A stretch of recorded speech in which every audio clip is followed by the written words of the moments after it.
sir. Yes, sir. What it do, gang? Happy hump day, man. Happy Wednesday. Good morning, good evening, good afternoon. Whenever you listen to this, hope it finds you in good spirits.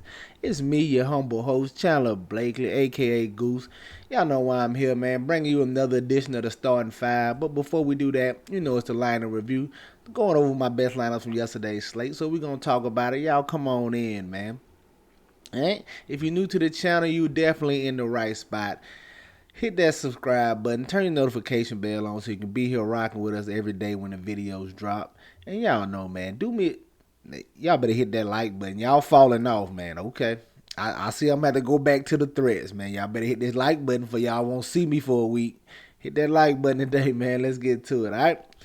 Last night, was a break even night for me, man. Too much of that late game. I thought we could see some late fireworks in that Thunder Clippers game, but yeah, too much exposure to that game really hurt me. And then just blowouts got me, man. If you caught my tweet yesterday, I was on Brandon Ingram.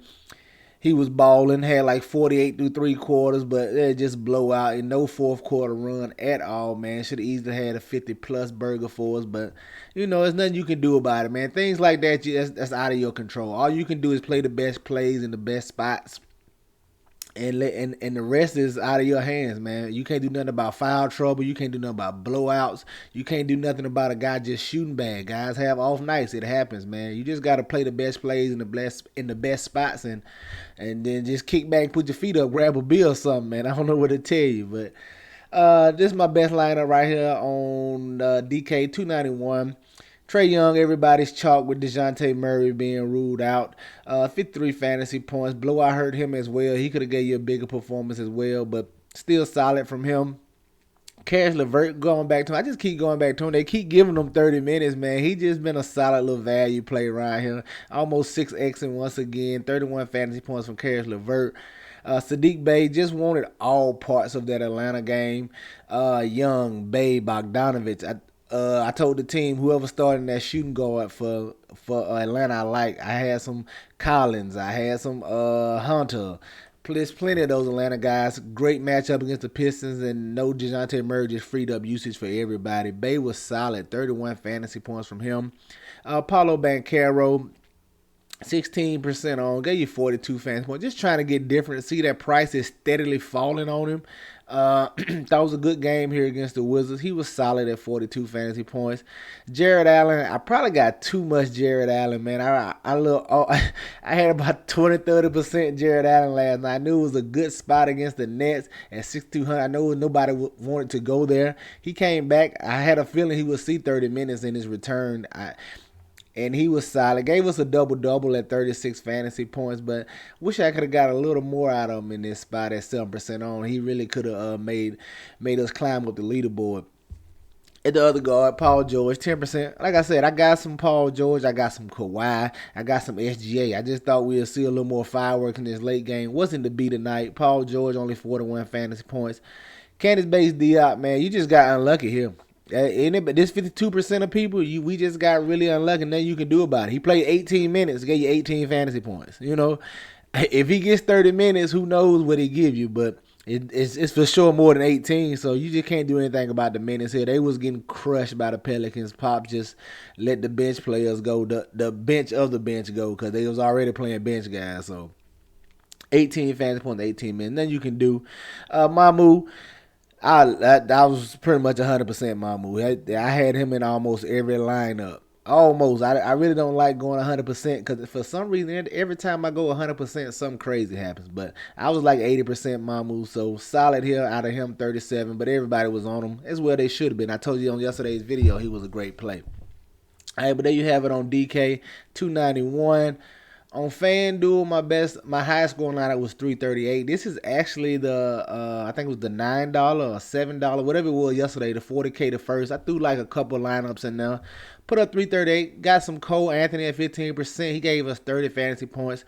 Marcus Smart was solid with 35 fantasy points. Paul George, once again, I told you I snuck plenty of that late game in here, man. Plenty of it. Paul George, only 43 fantasy points at 13% on.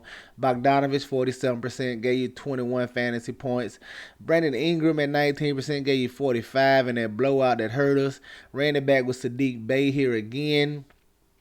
28 fantasy points from him at 12%. I had PG and Kawhi. Now I was trying to cook up a monster over here, man. I had PG and Kawhi. I rarely ever do that, but I knew it would get us different. Like I said, I expected this game to be a little more high scoring than what it was. But 15% on Kawhi, he only gave us 38 fantasy points. And then Mamu and Bagley, man. I told y'all on yesterday's video, I'm just gonna have plenty of those guys. I was the same way. I was like 80% Mamu and Bagley over here. They perform well at high ownership. So there you have it, man. My best lineup on FanDuel. Let's get to today's Monster 10 game slate. You know it's a ton of news we waiting on, so let's talk about it. At the point guard top, I have no problem going right back to Trae Young. That's with or without DeJounte Murray. If DeJounte Murray doesn't play, it obviously boosts all those Hawks guys once again. But even if he plays, man, I like this price tag at $9,400 on Trae Young, especially with the way he's been playing as of late, getting acclimated to this Quinn Snyder offense, man. I like Trae Young at $9,400. Just wish he was playing a little more minutes.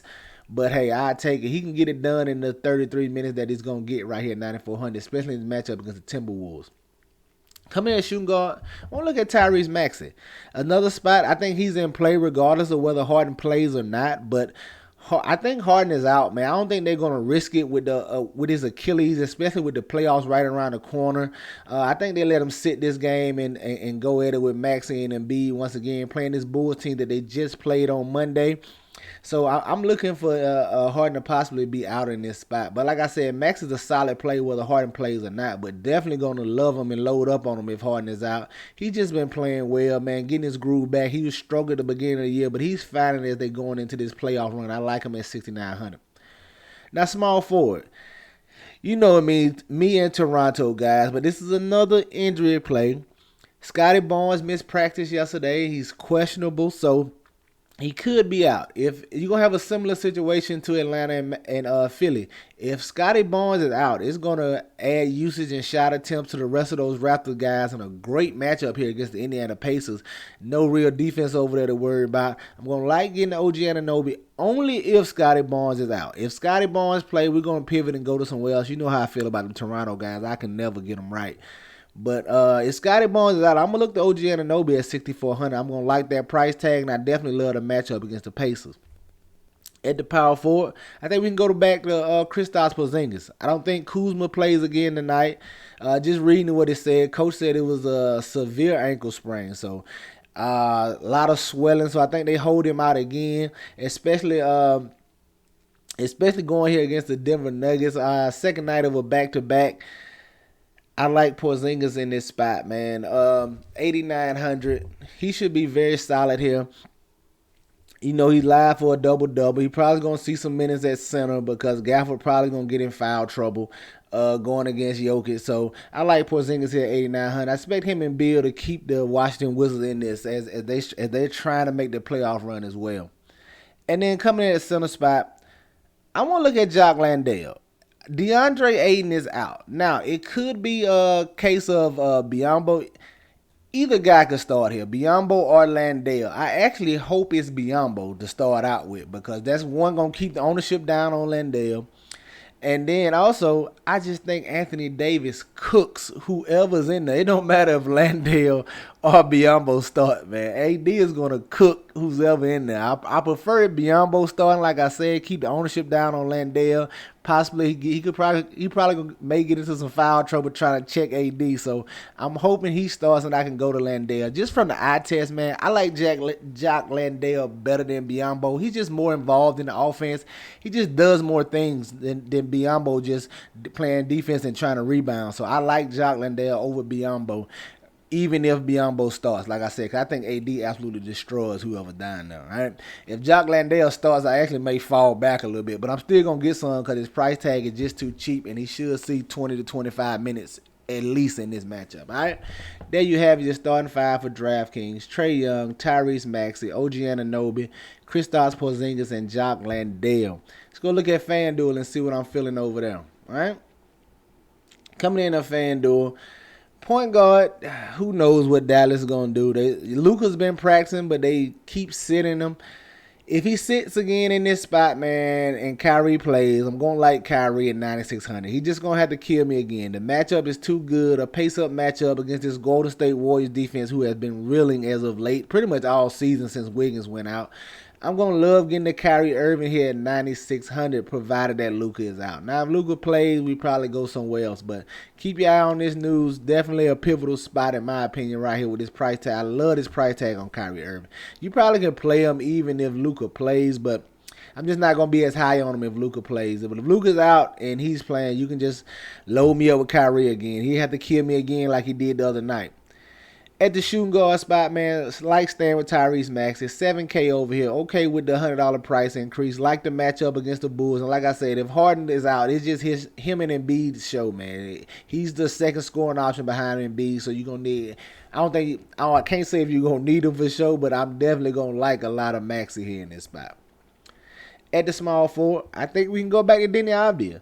I told you guys yesterday on the video that I like his playing time when one of these big three is out. Like I said a while ago on the DraftKings side, I think Kuzma's still out in this spot, which means Denny Avdija could see 30-plus minutes. He should at least see a minimum of 30 minutes, and he just fills up the stat sheet, guys. He's a hustle guy, does everything, highly involved in the game, and that's what you like, and that's what you want from your value plays. So I like Denny Avdija here at 1,500 going against these Denver Nuggets. Coming into power forward, I want to look at Trendon Watford. If they going to continue to give him 30 minutes, even with Nurkic out there, he's starting in the power forward spot with no Jeremy Grant still being out. He saw, 29 right at 30 minutes last time. He's live for a double-double. And he could have a bigger game any game they decide to limit Nurkic's minutes. I'm still not comfortable with Nurkic's minutes. I'm going to play some Nurkic as well. Nurkic is definitely in play, but you still don't know what they're going to do. They can come out and give him 17 minutes. And then he can also get in foul trouble. So I'm okay with Trendon Watford here at 5,700. He should see 30 minutes regardless. But like I say, if anything happens with Nurkic, they live in his minutes, foul trouble, whatever the case may be, he should be in line for increased usage. He definitely a double threat. I like Trendon Watford at 5,700 over here, especially in this matchup against the Utah Jazz. And then rounding out at the Sun, I'm staying with Jock Landale, 4,400. I told you, he's just my favorite of those Suns play. Just been in these situations all year. I know Biyombo's outscored him in some instances when Aiden has been out, but like I said, just from the eye test, man, Landale's a better fantasy play to me. We ain't talking about real basketball right now. We talking about fantasy basketball. And Jock Landale's highly involved. He just does a little more. He's gonna shoot a little more than Biyombo for sure. I like getting the Jock Landale at 4,400. There you have it, man. Your starting five on FanDuel. Jock Landale, Trendon Watford, Denny Avdija, Tyrese Maxey, and Kyrie Irving. Get you some exposure to these guys. Give me your player pools. They for sure going to be in mine. That's going to do it for us here today, man. Y'all know the motto. Chances make champions. Y'all green up. I'll catch y'all next time, all right? Let's get it.